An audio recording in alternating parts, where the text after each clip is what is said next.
अस्सलाम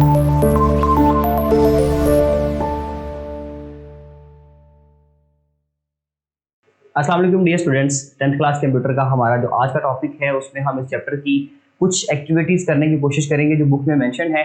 उन एक्टिविटीज को कैसे सोल्व करना है वो मैं अपनी तरफ से आपको गाइड करते हैं। देखिए स्टूडेंट, फर्स्ट ऑफ ऑल जो हमारे पास पहली एक्टिविटी है वो हम ऑलरेडी टॉपिक के अंदर उसको कवर कर चुके हैं, लेकिन फिर भी हम एक दफा उसके ऊपर बात कर लेते हैं।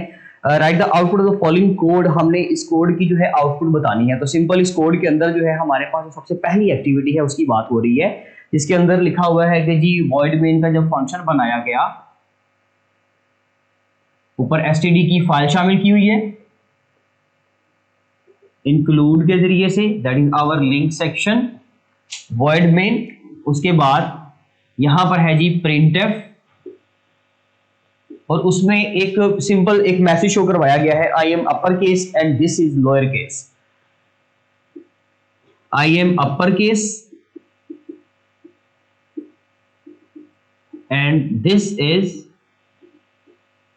Lower case. ले जी, लोअर केस मींस के जो स्मॉल एबीसी होती है और अपर केस मींस के जो कैपिटल होता है, ठीक है जी। और इसके अलावा इसको यहां पर बंद कर दिया। तो इसकी जस्ट हमसे आउटपुट पूछिए तो स्टूडेंट एज इट इज, जैसे ये स्ट्रिंग लिखी हुई है ये स्क्रीन के ऊपर शो करवा दी जाएगी, जिसमें जो कैपिटल है वो कैपिटल आएगा, जिसमें जो स्मॉल है वो स्मॉल आएगा। तो ये आपकी सबसे पहली एक्टिविटी है। उसके अलावा 2.2 है, write a program that shows your first name in upper case and your last name in lower case letters on screen. तो आपने क्या करना है जी, सिंपल अगर अपने नाम को शो करवाना है फर्स्ट लेटर को जो है वो आपने I think upper case and your last name in your in lower case letter. तो सिंपल उसके लिए आप ये कर लें, printf जो भी आपका फर्स्ट नेम है उसको कैपिटल पे कर दें, और जो आपका लास्ट नेम है, ठीक है जी, उसको इस तरह से लोअर केस में लिख दें। जो भी आपका नाम है तो इस तरह से उसकी भी आउटपुट आप लोग देख सकेंगे। उसके बाद हमारे पास जो नेक्स्ट एक्टिविटी है उसके अंदर बात हो रही है जी, write a program that takes roll number, percentage of marks and grade from user input and should display the format output like this. उसकी आउटपुट जो है वो हमें इस तरह से दिखाई देनी चाहिए। तो उसके लिए हम लोग क्या करेंगे जी, हमें स्कैनफ का फंक्शन लगाना पड़ेगा। स्टूडेंट्स अगर स्कैनफ का फंक्शन लगाएंगे तो किस किस के लिए लगाएंगे, हम लोगों ने मार्क्स और I think role number, percentage of marks and grade, percentage of marks. पहले तो रोल नंबर की बात कर लेते हैं, role number, percentage PER and grade. ले जी, ये तीन चीजों की इनपुट लेकर तो स्क्रीन के ऊपर उनको जस्ट शो करवाना है, नथिंग एल्स, इसके अलावा कुछ भी नहीं करना। तो हम स्कैनफ लगाएंगे इसके लिए स्टूडेंट्स, क्योंकि स्कैनफ का फंक्शन हमने अभी रिसेंटली पढ़ा था अपने एक टॉपिक के अंदर, जिसके अंदर हम लोग वैल्यूज को इनपुट लेते हैं यूजर की तरफ से। इनपुट जो सिस्टम में जाएगी वो स्कैनफ के फंक्शन के जरिए से जाएगी। अच्छा जी, परसेंटेज D, क्योंकि ये सारे ईच टाइप के हैं तो इन तीनों की इकट्ठे ही आप लोग इसको प्रोसेस करवा सकते हैं एक ही लाइन में।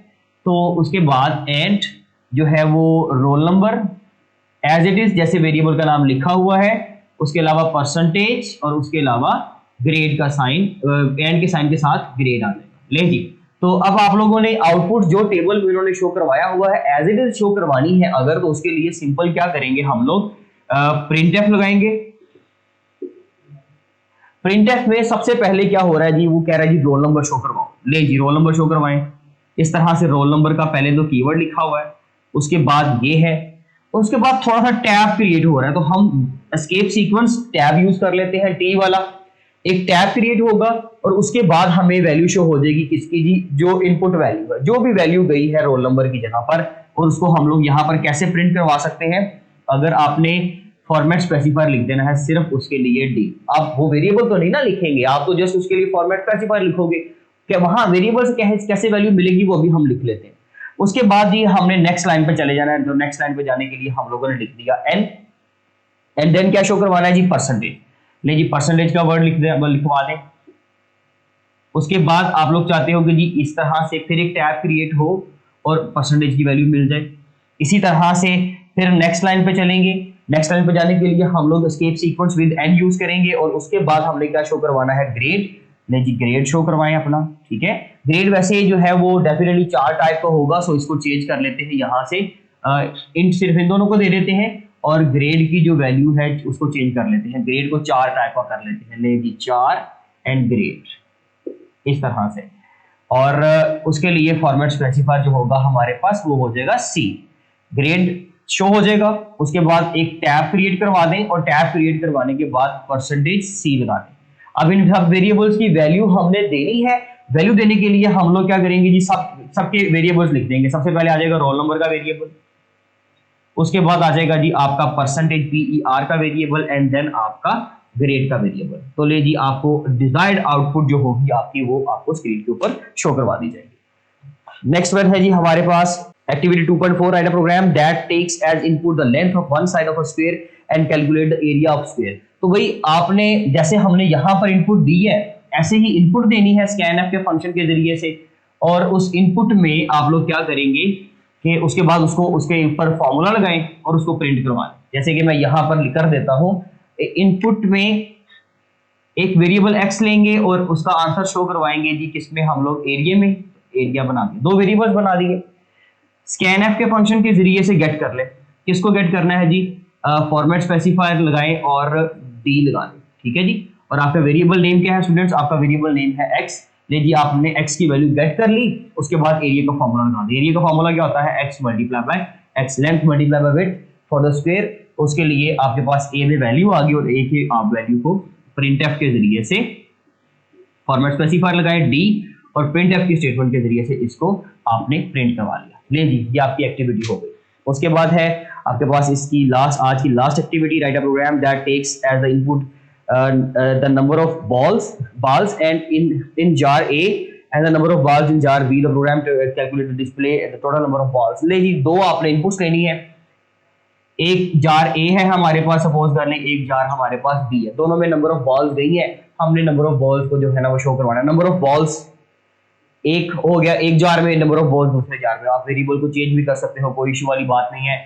दोनों को एक ही बार में आप लोग जो है वो यहाँ पर प्रिंट करवाएं, सॉरी स्कैनफ के जरिए से गेट करें। एक आपका ए है एंड द नेक्स्ट वन है आपके पास जी कौन सा है, बी है। पहले ठीक है जी बी कर लें, ऐसे ही कर लेते हैं, टोटल करते हैं उसके बाद इनको।